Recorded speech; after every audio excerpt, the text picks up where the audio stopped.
One thing that's a little bit scary is the fact that this guy here is slightly loose. I mean, it stays on there, it's not going anywhere, but you get this feeling that if maybe you just hit the arm a little bit too much, it's going to fall and smash. So just be really careful. You know, considering if you bought this thing and it probably cost you a fortune to buy it as well as to ship it, and if you're international and you paid a fortune in duty, you should probably get a case.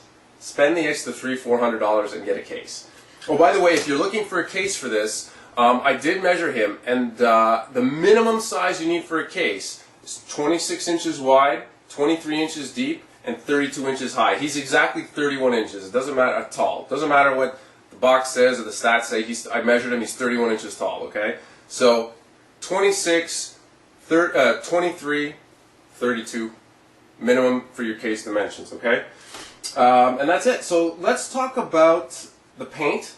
And once we talk about the paint, we'll finish that off. We will then discuss some of the little things that I had a problem with, and we're going to talk about the quality control problems. Okay, so let's move on to paint. Okay, in terms of paint, this guy, if you've seen the Sideshow one, you've pretty much seen the paint job that's on this guy.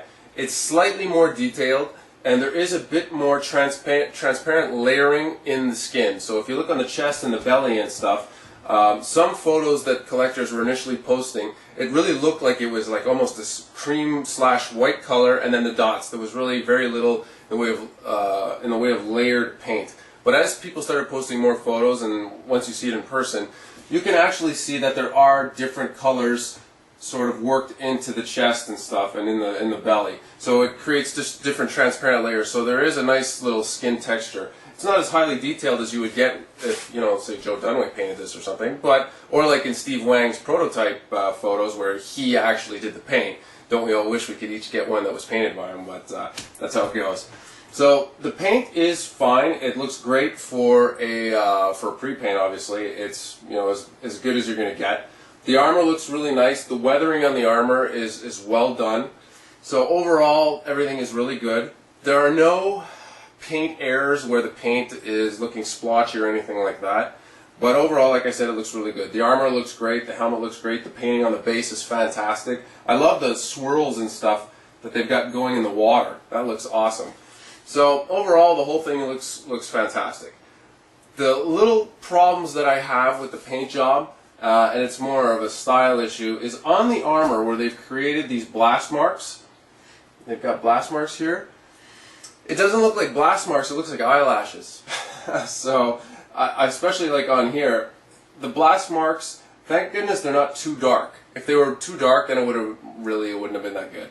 So, but the painting style, whoever is doing these, for whatever reason, they look like eyelashes. So I'm not really thrilled about the blast marks. But like I said, it's light enough that it doesn't really, it's not distracting. So it's just if you really look at it and inspect the thing, and you're looking for things that are not that hot, that's one of them. But overall, everything else looks great. The rest of the armor is beautifully weathered. Everything looks great. The gauntlets, all that stuff is really good. The other issue that I had was, you'll see this especially in photos, and not just in my photos, but in other people's photos.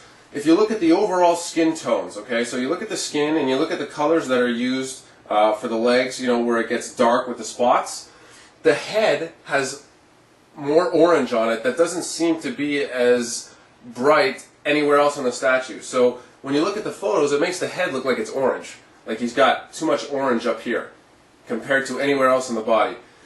And it just makes the head look like it's a different color than the rest of the statue. At least that's how I found it. When you're looking at it like this, it's really not as obvious. It's not that bad. But I found that when you take a photo and you look at the photo, you kind of do a double take and say, well, why is the head looking so orange and the rest of the statue's fine? So there's a little bit of unevenness on there, but that's, not really a huge deal, but it is something that I thought looked a bit odd. The other problem also is with some of the dots, there's a little bit of splatter from the airbrush. So those of you who have used an airbrush will know what I mean. Where if you're working and you didn't do an initial spray to just clear out and clean the tip, and you go and spray a dot, you get the dot and it looks like these little tiny little speckles around that black dot that you made. So it does suffer from that a little bit, but again, this is a factory floor, so everyone's just working away, so that's to be expected. Not a very big deal, but you can see them in the photos. Also a little bit of a debate about how the eyes should have been colored, but it is the correct color initially, which is the the purpley blue eyes, and then with the yellow and red. So that technically is accurate. Some people aren't fans of that color scheme, but it is right. So the eyes look fine. What I don't like, I don't know what is the, I don't know, the thing that people have to do this. They have to make that little white dot in the eye, like the light shining in the eye. You don't need to do that. If you just put the gloss on the eye, it'll naturally get that little reflective light dot. But they've artificially put one on. I don't know why they did that, but they do. And I know people complain about it. I've seen people complain about, all kinds of different companies that do that. So if any of you guys are listening, you don't need to do that. So that's it for the paint. Like I said, everything else is fantastic. Actually, you know what? Let's just mention the mouth. I wanted to touch on the mouth a little bit. And you can see this in the high-res photos that I posted. The teeth, they've painted the teeth. The top teeth are fine. These are a bit too dark, but that's okay. The bottom teeth, they painted it the same flesh color as the rest of the mouth. They didn't actually individually paint the teeth. They just went at it with the airbrush and turned out the same color. Again, maybe not such a big deal, but to me, they could have taken the extra time to maybe paint those teeth a little bit better. But that was it. Other than that, like the bones and everything look good. So that's it. I mean, for the paint, this is as good as it gets when it comes to a pre-paint. I don't think I've seen a pre-paint that's as well as painted as well as this. The sideshow piece is also very well done, but this has just a little bit more detailing. Also, the mouth, by the way, some people, I noticed some people were posting that the mouth wasn't red enough. That's not true. It's not red. Like the Hot Toys figures, they're too red. It should not be blood red in the mouth. It should be the same base tone as the rest of the Predator, but with some pink with the vein. The mouth, to me, is painted perfectly. So, very happy with this. Especially, you put this in your display case and you walk a few feet back, you're going to think that this paint job looks wicked good, and you're going to be just staring at this for months to come and just looking at it going, my God, that's amazing. So, paint, in terms of a pre-paint, top marks. You can't go wrong with this guy. The paint looks really, really good. I have seen a couple of complaints about the paint being botched on the teeth and stuff like that, but I'm sure Cinemaquette will take care of you if if that happens.